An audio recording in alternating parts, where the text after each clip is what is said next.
Hi and welcome to Terry Talks Movies. This time around, I've got 10 great movie moments for you. I've gone through the archive, I sat down with a pen and paper and I've worked out 10 movie moments that you should see.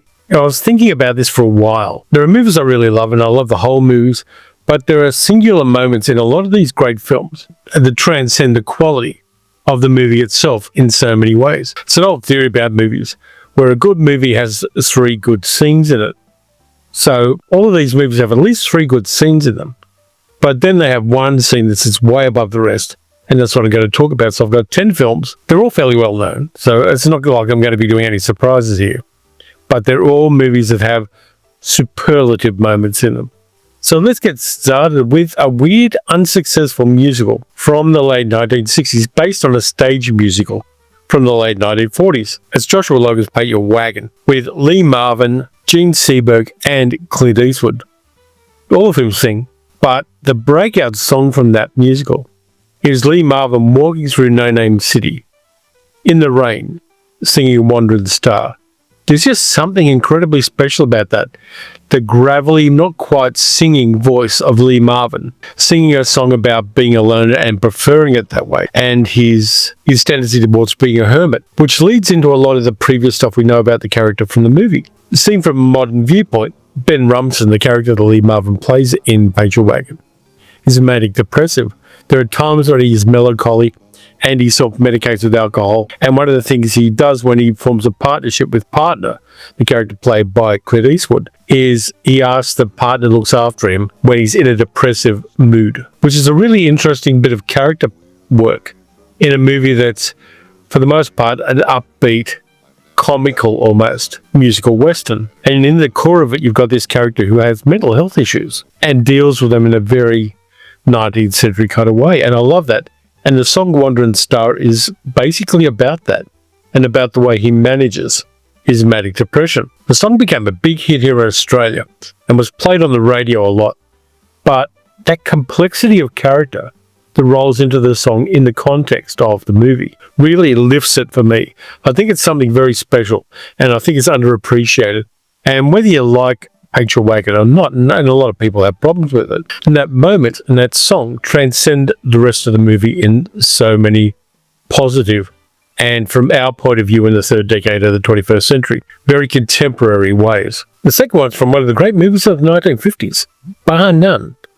A tabloid kind of movie made by one of the wonderful auteurs of that era. I've got a second one from that same director in this list as well. It's from Pickup on South Street, written and directed by Samuel Fuller. It's the moment that transcends every other moment in the movie. And I'm going to be saying that a fair bit. It's the moment when Mo Williams, who is a police informant and also a friend of Skip McCoy, the character played by Richard Widmark, who has accidentally pickpocketed secret plans that the communists want. There's a very much a Cold War thing. It's pickpocketed from the purse of a streetwalker played by Jean Peters. And she's got to try to get them back because she knows that Joey, the character played by Richard Wiley, needs them back. Mo is trying to look after Skip. And the communists find out that Mo is Skip's friend. And Joey goes to Mo's apartment and talks to her. And ultimately decides that she knows too much to live. I have to go on making a living so I can die. You just talked yourself into an early grave. What else do you know? What do I know about commies? Nothing. I know one thing. I just don't like them. So I don't get to have the fancy funeral after all. Look, mister, I'm so tired. You'd be doing me a big favor if you'd blow my head off.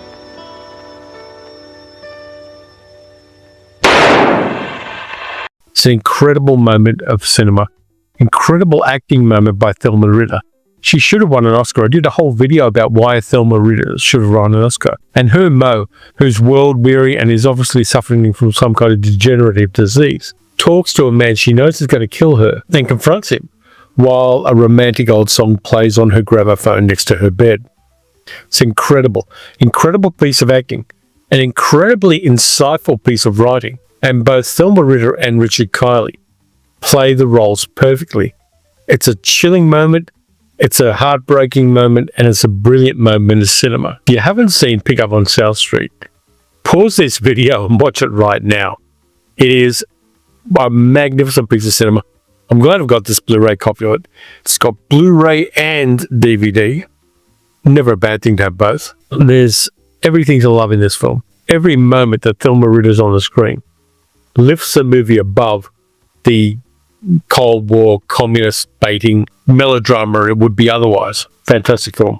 From there we go to the 1980s and a movie that everybody I've talked to about it loves. And they tell me when we were talking about it, I've got to watch that again.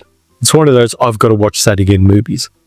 Fantastic film directed by John Mackenzie, starring Bob Hoskins, Helen Mirren, Eddie Constantine, The Long Good Friday. And you know the scene I'm going to talk about. It's the last scene with Harold Shand, the gangland boss, played by Bob Hoskins, as everything goes wrong in his life. And he's realized that he's out of his depth. And the things he's done and the actions he's taken have led him to this very moment. And there's a long single take of Bob Hoskins in the back of a car, just thinking it through and coming to terms with what's happening and what's going to happen. An incredible piece of non-verbal acting by Bob Hoskins. It's just incredible. There are moments in films, and there's another one later on when I talk about another film, where the actors give so much without saying a bloody word. And Bob Hoskins does this at the end of The Long Good Friday. You feel the thoughts the character has just by the way he moves his head and looks around and lifts his head and lowers his head and breathes deeply. Tells us exactly what's happening in a way that does not require language. And I love that. It's the reason we've got to pay attention when we watch movies. Don't just be sitting there on your phone. And yes, I've been guilty of that myself. You're going to miss moments like that if you do. And they're the moments that are the cherry on top of the dessert. And The Long Good Friday is a movie I want to rewatch probably sometime this year. And I know I'm going to have a great time doing it. The next one is one of the first great oneers in a movie. A single take shot, which is very popular now. Their adolescence is all oneers. But oneers are something that require incredible precision, coordination among a whole bunch of people, and a purpose for it to be a oneer. Orson Welles' Touch of Evil is great at doing a oneer. It starts out with somebody setting the timer on a bomb that's being placed in the back of a car. We follow the car from an American border town into Mexico through the border, and we get introduced to two of the main characters, played by Charlton Heston and Janet Leigh, in the middle of the oneer, and then it ends with the car exploding from the bomb. It's just one of those great moments which was spoiled in the original release of the film because the stupid studio put the credits over the top of the oneer. And it was only when this version came out, which I only have on DVD, but when this version came out, they stripped the credits away so you could see the artistry and the technique of this one take that follows that car for over 2 minutes to the inevitable conclusion of the bomb being in the boot of the car. Terrific stuff. I saw this on the big screen in this restored edition at the Astor here in Melbourne many moons ago with my friend Jamie, and we were both blown away because we'd never seen a complete version of it. We'd seen the studio release, the theatrical release, which is the version that turned up on VHS back in the day when we were renting and buying VHS tapes, and both he and I did that. But then we see a complete edition. We go, shit, that's a better movie than I thought it was. We thought it was a good movie anyway because there's so many good things. Marlene Dietrich in this movie is fantastic. Wells is fantastic. Charlton Heston less so. Touch of Evil is one of those movies you can rewatch and appreciate the artistry of it and the wonderfulness of it. And Marlene Dietrich playing Gypsy fortune teller. Crazy stuff. And by the way, I should have said Romity's fortune teller, but that oneer at the start of it is magnificent. It predates a whole bunch of oneers that have happened since, including Robert Altman's The Player.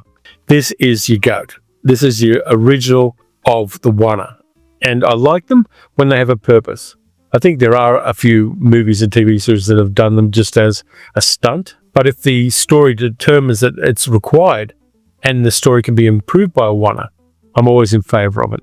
Next one, I couldn't find my copy of this movie because I do have the two movies that were made around the same time by the same actor and the same director. Akira Kurosawa's Sanjuro has one of the best endings of any Jidageki movie ever.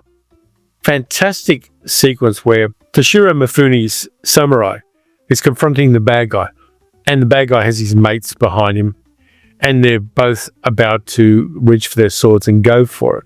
And Mifune is trying to talk the guy out of it. He says, there's no purpose for this. There's no reason for this. We don't need to do this. I don't want to do this. And we shouldn't do it because one of them will end up dead for absolutely no reason. But the other guy is living in his hatred and living in his anger. And he confronts the samurai and tells him, we're going to fight. We're going to do this. It's going to happen. And then it happens. And it's mind-blowing. I don't know whether I'm going to get away with showing it on this video. If I can, I will. And again, as I said at the start of this video, spoilers. But it's magnificent.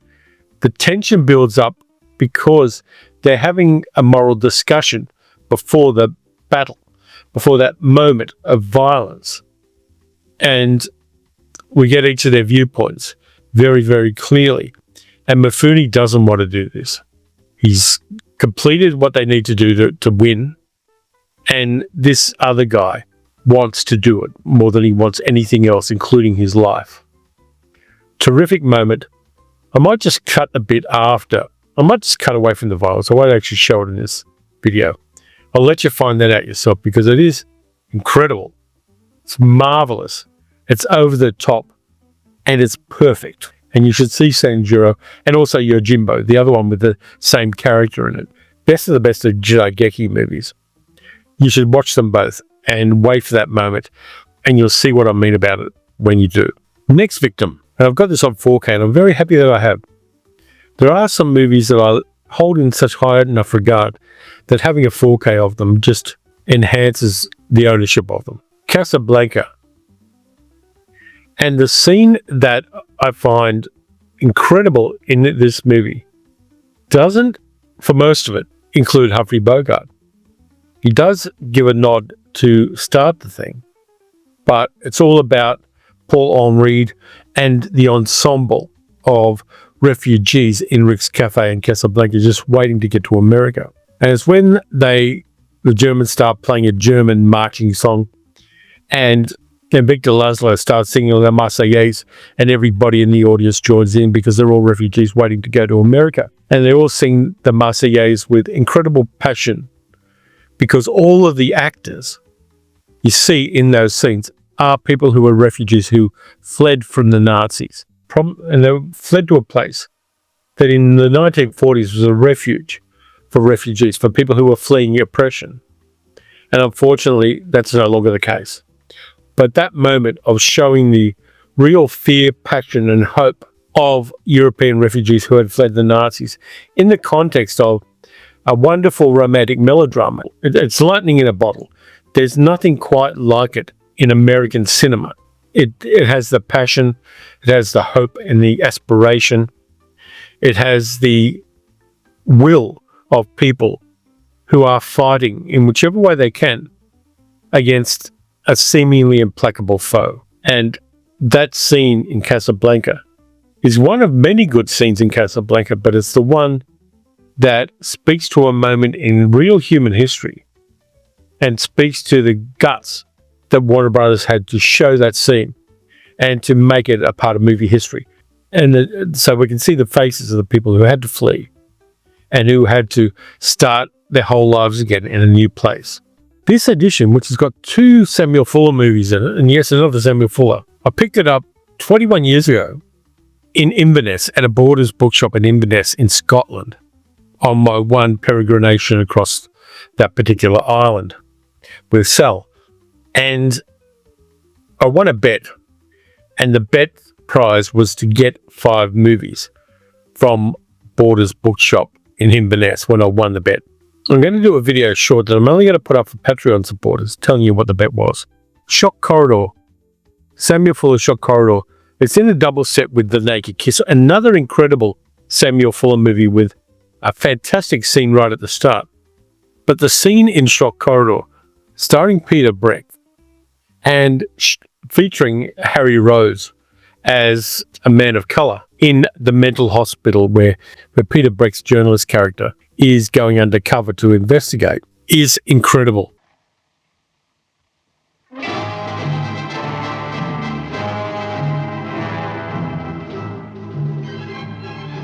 Witness number 2, Trent. Only Negro student in a Southern university. Hobby, collecting pillowcases. Spouting incredible racist things about black people in America. Things that you would get cancelled for these days. Things that use transgressive and forbidden language. Were a white person to say them in any public forum these days. It's a black man who has so internalized the racism he's experienced his whole life that he's gone mad and become, in his own mind, a white supremacist. 1960s movie, right at the time when the civil rights movement was starting.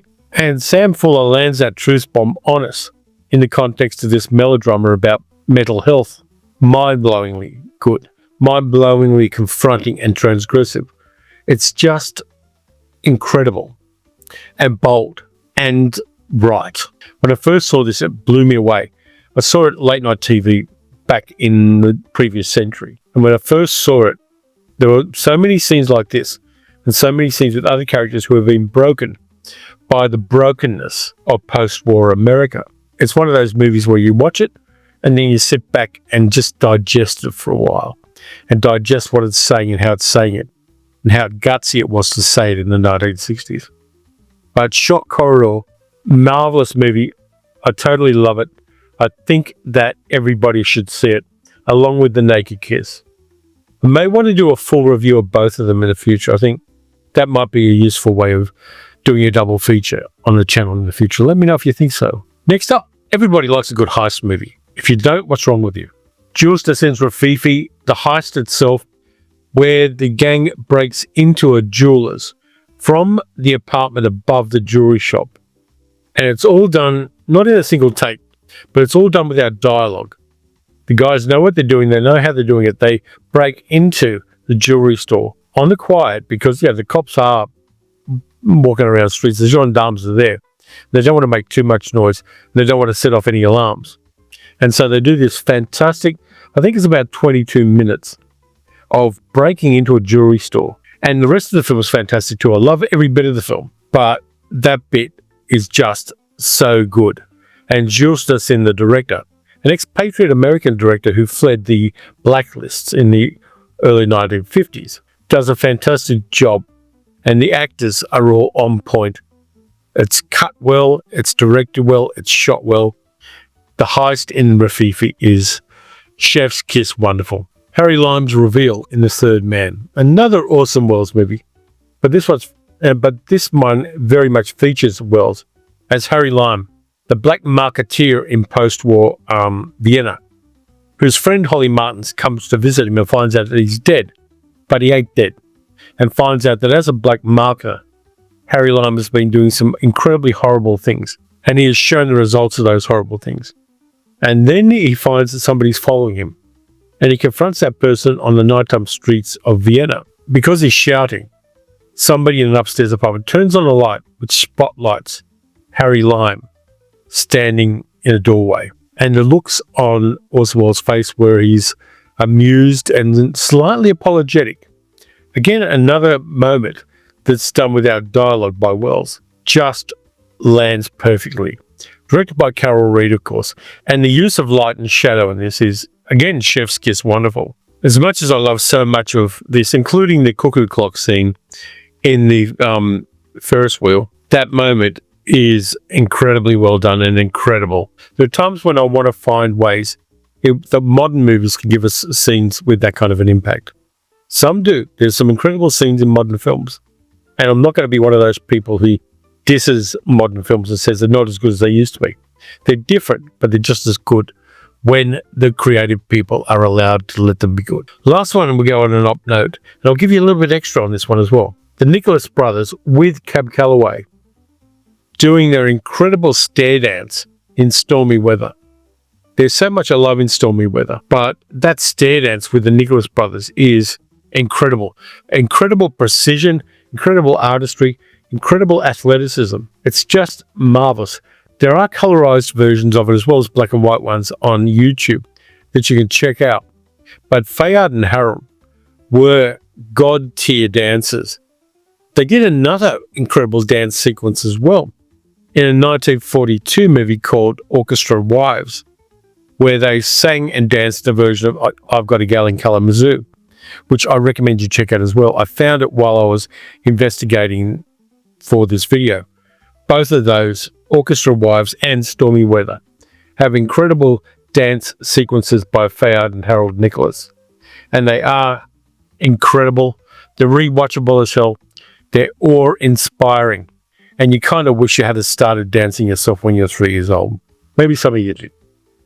So that's what I got for you. 10 moments in films that are god tier good, that are incredibly rewatchable, and are in some ways the linchpins that hold the movies together. And watching scenes like these in movies like these always reminds me why I love cinema and why cinema is such an important part of our lives and why preserving cinema is so important. So that's what I got for you this time around. 10 moments there. Thank you very much for watching. If you enjoyed the video, please like, subscribe, hit the notification bell.